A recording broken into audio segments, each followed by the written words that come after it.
awake dhewe mumpung sedulur kene ijen do mriksani nek wonten kalepatanipun kula sak rencang kula sak kanca anggenipun derek sowan awit pinjenjang dumugi ing sak paripurnaning pahargyan mangke mbok menawi dina dungkap menawi wonten kalepatanipun kula ingkang nyuwunaken pangapunten dhumateng keluarga lamuk menika ngono to.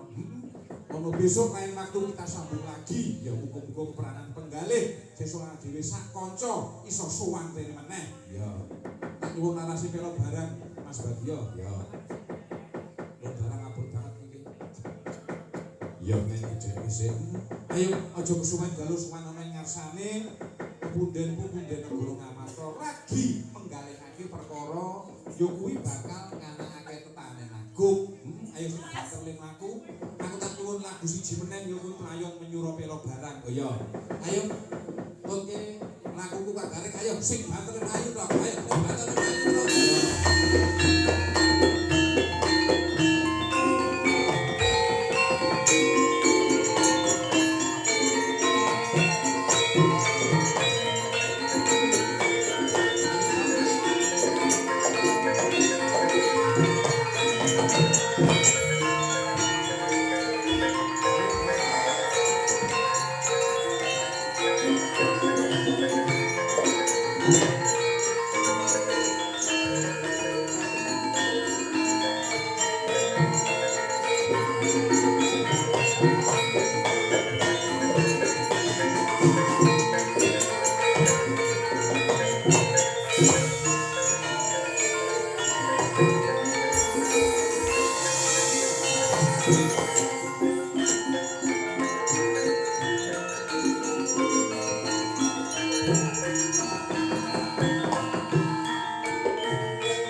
lenggah para kadang brata Pandhawa nampi tedhakira Rakapara nata ndhurmati Sang Prabu Bathara Kresna kalawan nata mandura Sang Prabu Baladewa arsa penggalih arsa ngamadhar sabda penggalihaken wiwitipun tanem tuwuh utawi tetanen agung wonten ing kraton negari ing Ngamarta. Yen Cinandra saking Mandrawa kaya kali Puspita ing mangsa ketiga dawa candrane.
Yaning naloga kadi langit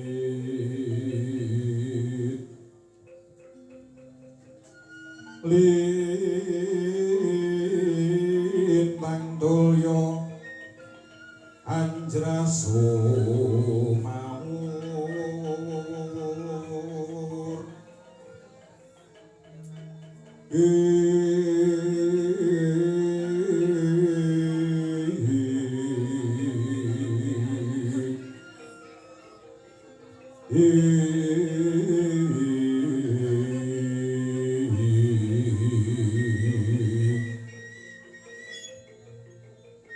kembang tapas wulan upamaneka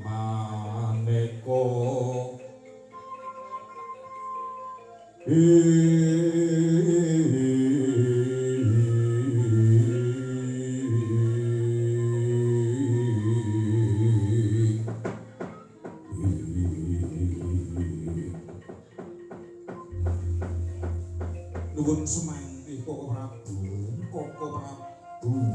Dhuwurmati Koko Prabu Bathara Kresna katuran pambagya panakrami rawuhipun wonten ing kraton negari ing Ngamarta Koko Prabu duh langsung memangadya ingkang tinuwuh bawana langgeng sinunggi dhateng awradya Yai nampi pamujinipun Yai Punta bisuwan kula nderek ngabiyantara sowan wonten ngarsa paduka Yai tan manggih rubeda setunggal punapa lampah kula Yai non inggih Koko Prabu langkung rumiyin kaprasajaken lenggah langkung rumiyin Koko Prabu non inggih kados sampun prayogi pisuwan kula kok Yai menika Koko Prabu Mandura katuran pambagya panakrami rawuhipun tedhakipun Koko Prabu Mandura wonten ing kraton negari ing Ngamarta Koko Prabu Baladewa jagat dewa Bathara aduh Yai nampi pamujinipun menika Yai Punta pisuwan kula ngabiyantara wonten ngarsa paduka Yai tan manggih rubeda setunggal punapa lampah kula mekaten Yai kasinggihan Koko Prabu Baladewa inggih mekaten Yai Duh Koko Prabu menika para kadang Brata Pandhawa ing wekdal punika sampun nyawiji manunggal wonten ing kedhaton negari ing Ngamarta menika namung badhe utawi nenggo tedhakipun paduka Koko Prabu Bathara Kresna kalawan Koko Prabu Baladewa Duh Yai saderengipun kula nyuwun pangapunten Yai Punta menika ngrantos tedhakipun utawi sowanipun pun Kakang menika wonten perkawis menapa rikala semanten kula nampi nawala saking Yai Punta dene ing wekdal punika boten dangu malih menika para kadang Brata Pandhawa menika badhe ngawontenaken tetanen agung menika sampun ngantos was-watos ateges ing wekdal punika para kadang Brata Pandhawa boten sak kuwatir sak lebeting batos Yai sampun ajrih menawi ing sak mangke anggenipun tetanen agung menika tanduranipun para kawula sami gagal wigar tanpa karya dhateng antuk karya amit sewu Yai wonten ing negari Ngamarta menika sampun dipun rawuhi dayaning pusaka. Pusaka menika saged damel sarana ngrembakanipun tetanen utawi tetanduran wekdal punika Yai. Lah ing wekdal punika Koko Prabu Baladewa sampun prapta wonten ing ngarsanipun Yai Bunta kalawan Rakapara ing wekdal punika ugi sampun badhe hanyekseni anggenipun Yai Bunta sakadang badhe ngawontenaken tetanen agung. Kula badhe matur nanging atur kula ing samangke pinanggih lepat kula nyuwun samudra pangaksami nggih Yai. Yai Bunta. Merayana semu banyuwan haruna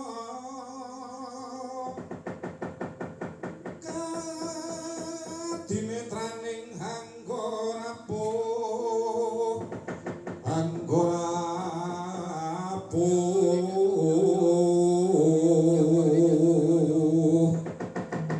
sadaning ukira rining kangkan nigara sageter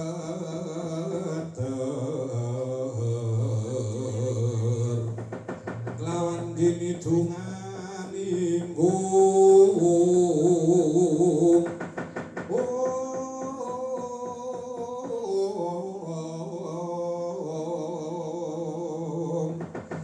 Hidup Prabu lajeng pangandikanipun Koko Prabu Bathara Kresna kadosa pundi ing wekdal punika para kadang brata Pandhawa menika hangrerantu rawuh paduka Prabu.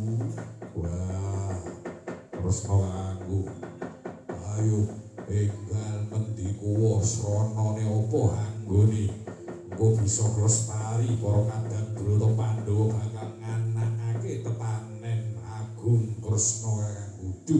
Yai pun Kakang badhe tumuli matur dhumateng Yai Bunta sakadang bilih ing sakmangke kula nyuwun lilane penggalih paduka Koko Prabu Baladewa nyuwun kelinanipun pusaka mandura inggih menika senjata nenggala menika dados syarat sarana anggenipun Yai Prabu Puntadewa sakadang menika badhe ngawontenaken tetanen agung Yai. Noninji Koko Prabu lajeng kadosa pundi ingkang sepisan menika sarananipun inggih menika panganemipun Dukul Sewu wonten ing Pasabinan negari ing Ngamarta kedah ngginakaken inggih menika senjata Kyai Nenggala Yai. Ingkang angka kalih menika sarananipun menika kedah nyuwun malih lilanipun Koko Prabu Mandura wujudipun inggih menika Kyai Alugara kinarya panumbu ing asil tetanen mekaten Yai. Nonji Koko Prabu lan ingkang angka 3 syarat sarananipun menika Dimas Werkudara menika kedah inggih menika nggawe bendungan utawa nggawe tambak wonten ing Kali Jamuna kinarya ing samangke pangilening tetanduran ya Dukut Sewu kang mapan ana ing Pasabinan gawe bendungan utawa tambak ana ing Kali Jamuna mekaten Yai. Kasinggihan Koko Prabu. Oh ya, aku mung kirim manut kowe tak gawene tambak ana ing Kali Jamuna lan syarat sarana ingkang pungkasan inggih menika srana kang ndadekaken sawijining perkara inggih menika tetanduran menika bisa ngrembaka menika gumantung saking pengajap utawi pangujuk pandongane Kakang Semar Badranaya. Nah, menawi Kakang Semar Badranaya ing samangke menika sampun hanggadhahi pengajap pengujuk kula pestekaken para kadang brata Pandhawa bisa lestari anggenipun badhe ngawontenaken tetani agung menika ingkang dados atur kula Yai. Noninji Koko Prabu lajeng kersanipun kadosa Dimas Werkudara. Wah, wong metu njaba gawe tambak ana ing sanduwuring Kali Jamuna Dimas.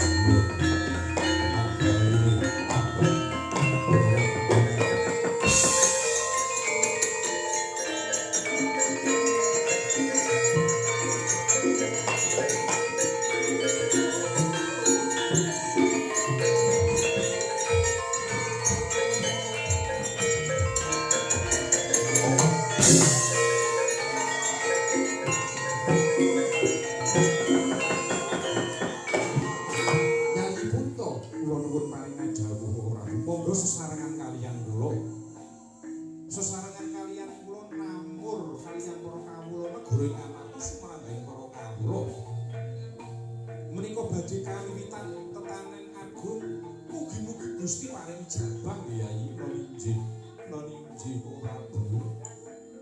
Kok Prabu Baladewa. Wah, ana apa Yayi? Monggo sesarengan kaliyan kula medal gawi ing samangke menika kula pesthekaken boten gampil anggenipun badhe kawontenaken tetanen agung. Terus karepmu menika kathah sambikala lho, Kok Prabu. Ya wis. Yen mono keterangan aku manut karo kowe, Kaki Semar.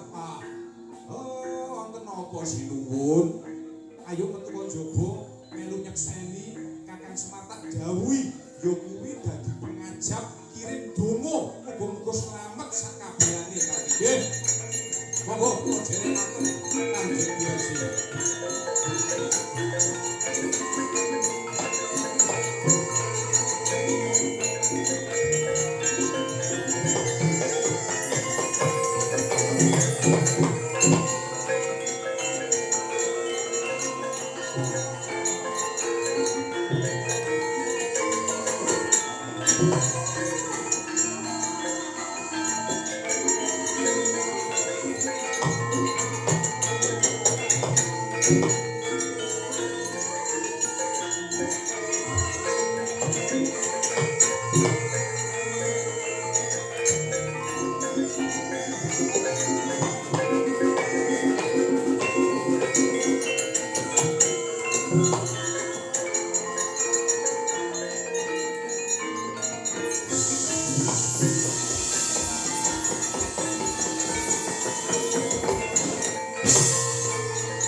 Sedyaning kayun damel tambak elok ing kahanan Sang Harya Werkudara hanggadhahi kasinungan kasekten angsal daya saking tunggal bayu sigra matek aji pameling sakedheping netra sumorot saking Jumantara kebat kaya kilat kesit pindha tatit lumiatira senggana anuman.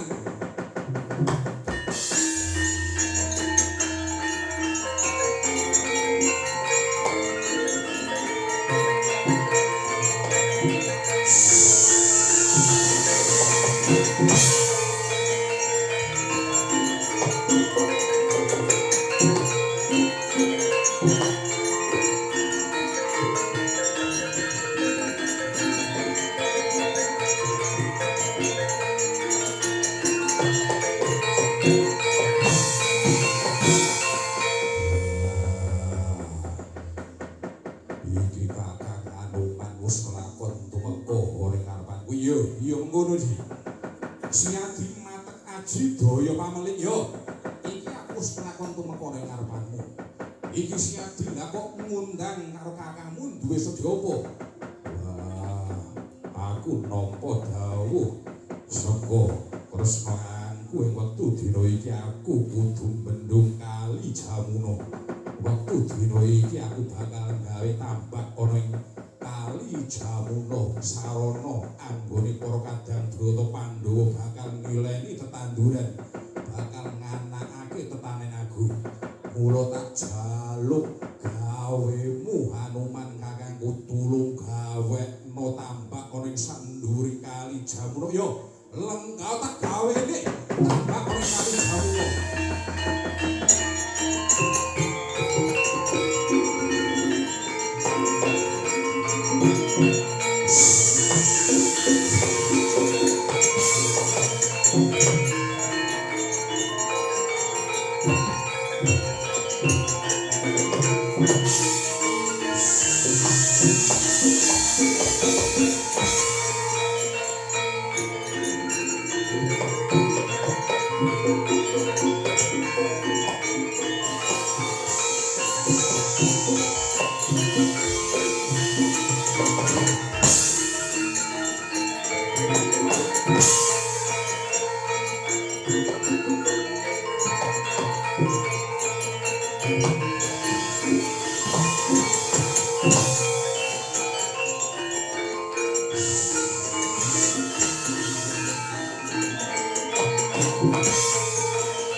Sampun kalamah ketrimah penjangkanipun Raden Werkudara anggenipun bendung Kali Jamuno sampun paripurna menika wonten tambak wonten ing saninggiling Kali Jamuno sampun kalamah para kadang brata Pandhawa ngawontenaken tetanen agung wonten ing madyaning pasabinan Nata ngamarta anamur marang kawula ngawontenaken tetanduran wonten ing pasabinan praja negari Ngamarta eling-eling pananeme Dukut Sewu sangya para kawula antuk daya dayaning pusaka Kyai Nenggala lan Alugara satemah ngrembaka sageta Dukut Sewu tukul tuwuh awah tetanduranipun gemah mripah roh jinawi ijo royo-royo tetanduranipun. Kosapa? Ingkang rikala semana kautus dening Putut Jantaka. Para ama-ama tetanen tikus jinada Sakwadyabala ngrisak tetanduran wonten ing pasabinan Kraton Negari Ngamarta kanthi laku dederitan. Geger para kawula negara Ngamarta kagat kagoro kawekasan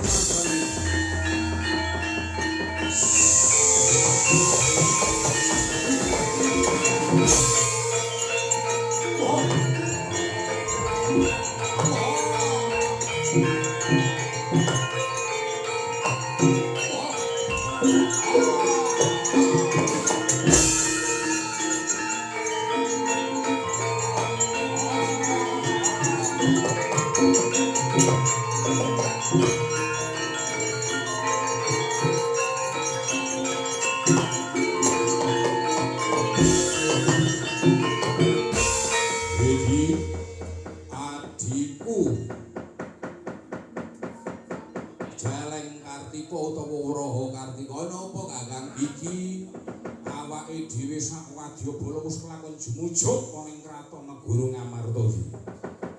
Iki balu kok amatna sisih wetan, sisih kulon kae ijo royo-royo tetuwane. Iki para kadang brata Pandhawa kaleksanan anggone nganakake tetanen agung. Wah, iki awake dhewe nampa gawen sing ora enteng kudu ngrusak tatanan. Ingkang wis dumadi tetanen ana ing kraton negara Ngamarta. Ayo para Wadyabala kula. Ayo iki laku dedeme tang rusak tatanan agama negara Ngamarta. Ayo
Nggih sinuwun nggih sinuwun.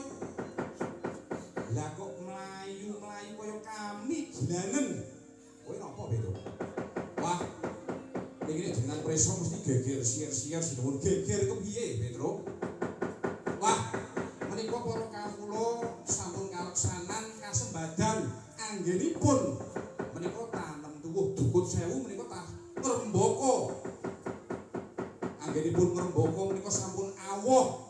Menika meh panen sinuwun. Oh mengkono Petro nggih. Lah, menika mboten kanyono-nyono lah kok saking kakebian menika wonten ingkang kumawani ngrisak tatanan utawa tetanen agung ingkang dumadi wonten ing Kraton Negari ing Ngamarta. Lah, kawontenan menika cobi kula sumanggaaken dhumateng paduka sinuwun. Coba dititipriksa menika wonten menapa? Lah kok risak gagal wigar tanpa kate. Oh iya. Coba tak titipriksa nganggo kaca kaesan. Yo. Oh, Dong, kayak kok am ki napa piye tak tilikake.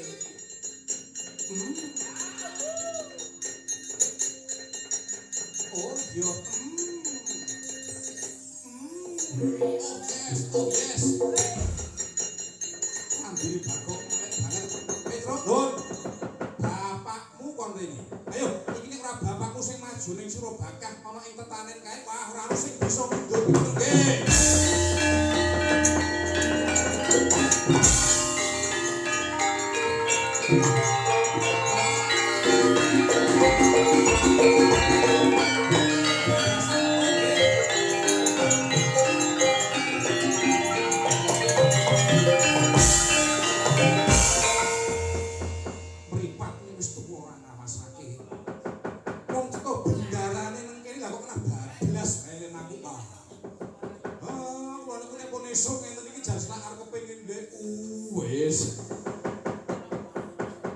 Aja ngono kuwi Kakang Semar dirampungke luwih dhisik nggih.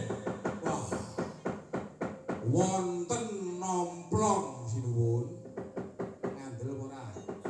Angger omong kok mripate merem ngono kae mesti tekan ngendi-endi. Wah, ngapunten. Wonten napa sinuwun kae? Halo. Para kawula nggone tanem tuwuh.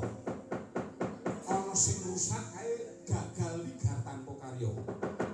Ora Kakang Semar Badranaya sing maju ana ing tetanen kae. Wah, iki ora ana sing bisa gawe tentreming para kawula. Nggih. Semare godem prayitna.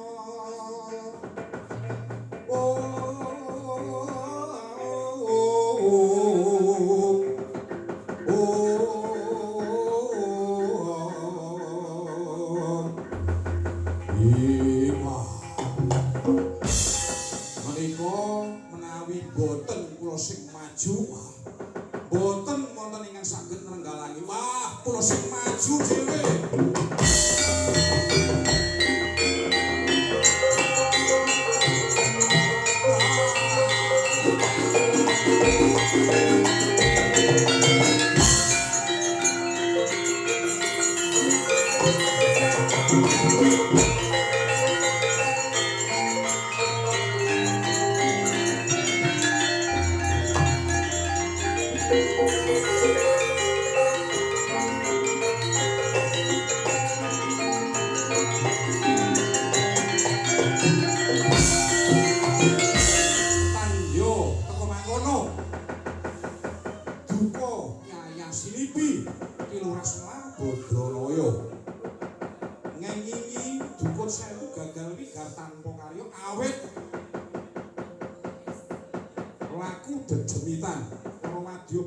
Jul Barat tandya teka mangkono.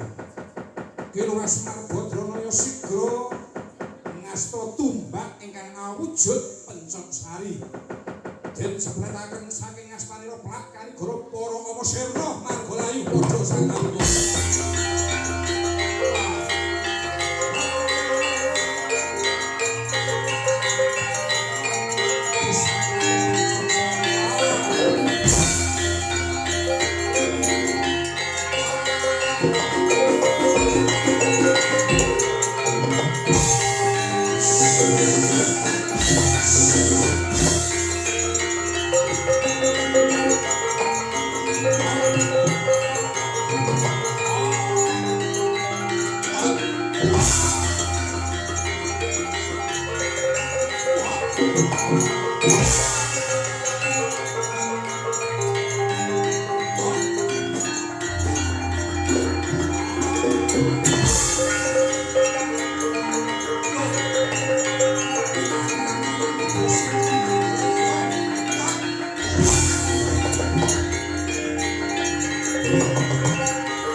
wereng kae malah ana celenge barang lha kok ngamuk punggung mangani jagung mangani palawija lan sapi turune wah kena pusakaku ya kuwi tombak pencaksari mudhar kowe iki jerono sampe kala kene ora tak sapu barat kae nek ora tak gumbara geni wah wadya bolo omong ganggu gawe karo buyut putu anak-anakku sing mapan ning lampu wah gumbara geni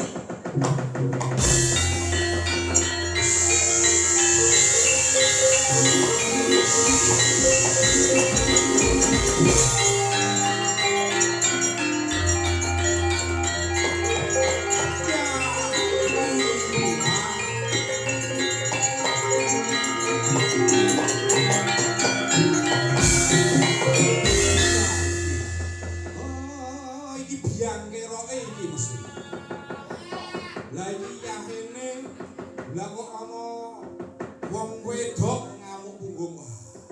Iki Tri Rahayu kok yo. Aku Tri Rahayu kaki. Wah. Durga. Kowe arep ngopo Durga? Iki anak buahmu jin setan pripayangan wis tumpes kapes. Sirna Margalayu kabeh. Ayo arep ngopo? Yen kowe ora ana tantrimane, ayo iki Semar Badranaya tandingmu. Yo, aku njaluk pangapura yo kaki wis. Kowe wis kapok tenan. Yen kowe wis kapok, ayo jin setan priprayangan jaken bali kabeh. Digiring bali kabeh para bajul barat. Aja nganti kowe ganggu gawe karo buyut putu anak-anakku sing mapan ana ing lamuk kene. Yen isih ting glibet ning ngarepanku, wah tak gumbara geni tak giringi bali kabeh kaki.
Wah, aku Prabu Sasra Hambara. Bakal nyuwun ngapel pusaka Sekar Cangkok Wijaya Kusuma Duka. Wah.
Jajanira plak kanigara gemeblak ing Bantala Sirna Margalayu sajernane Prabu Sasra Hambara tansah ayom ayem tata titi kalawan tentrem bumi lamun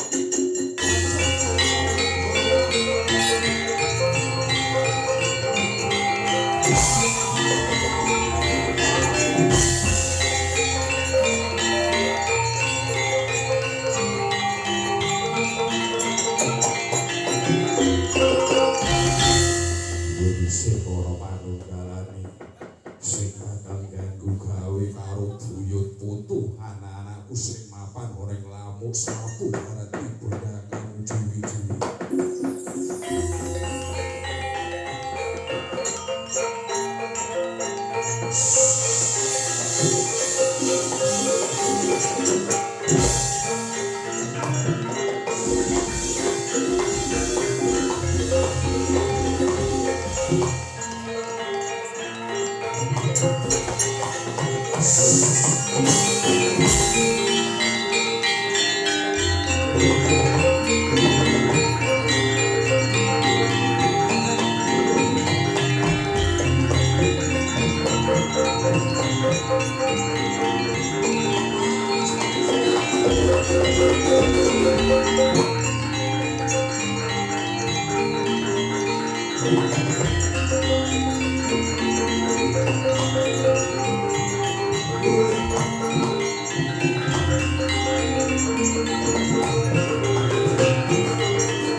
Sampun paripurna alias paripurna jiwun ya kakek semangat kanthi lampan nggih menika Pandhawa tani menika mugi-mugi kagendayani dumateng buyut putu anak-anak kula ingkang mapan ingkang lenggah wonten ing bumi lamuk menika jiwun iya aku melu nyekseni ya kakek semangat nggih nggih mandrang kula ingkang pungkasan sak paripurnaning pahargyan sak lengseripun kula sak rencang mugi-mugi kaseksen menika simbah cikal bakal ingkang lenggah wonten ing bumi lamuk panyuwun kula mugi-mugi keluarga wonten ing lamuk menika tansah ayom ayem tata titi kalawan tentrem sinuwun yo aku melu nyekseni ya kaki nggih menika kula boyong barokahipun sak wangsul saking mriki kagem kula ilang siji sesuk tukul meneh ilang siji sesuk tukul akeh mekaten jinuwun iya aku melu nyekseni ya kaki nggih lan kula boyong barokahipun sak rencang ing sak mangke simbah cikal bakal ngampang-ampangi dumateng lampah kula sak rencang nyuwun pamit mugi-mugi sak mangke waget dumugi griya boten wonten larangan setunggal punapa sinuwun iya pamit aku melu nyekseni ya kaki nggih gandeng sampun paripurna kok gawe pantun wis dhisik pantun apa Pak seperti biasa beli buku di Suradadi bila ada waktu kita bisa bertemu kembali. Akhir salam, wassalamualaikum warahmatullahi wabarakatuh. Om Swasti, Namo Buddhaya, salam rahayu, rahayu, rahayu, rahayu sagung dumadi.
Para